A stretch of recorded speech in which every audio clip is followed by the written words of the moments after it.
Hey guys, welcome back to the channel.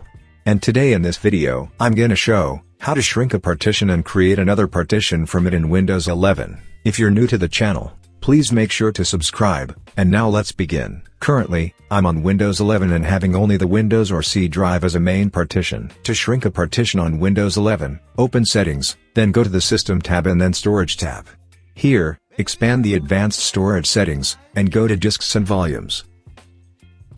Under the Disks and Volumes page, identify the partition you want to shrink. In my case, it's the Windows, also known as the C partition. Click on the Properties option next to the partition and wait until it loads.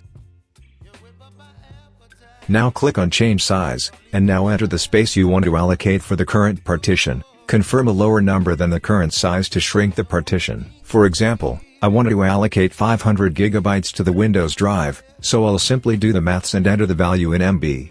Click on OK and the partition will be resized in a while.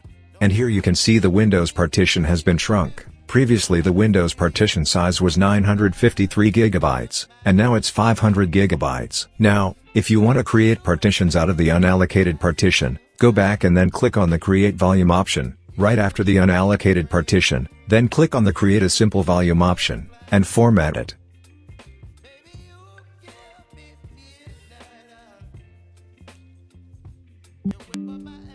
And the partition has been created successfully. And finally, the Windows partition has been shrunk, and a new partition has been created from it. So that was it. Hope it was useful.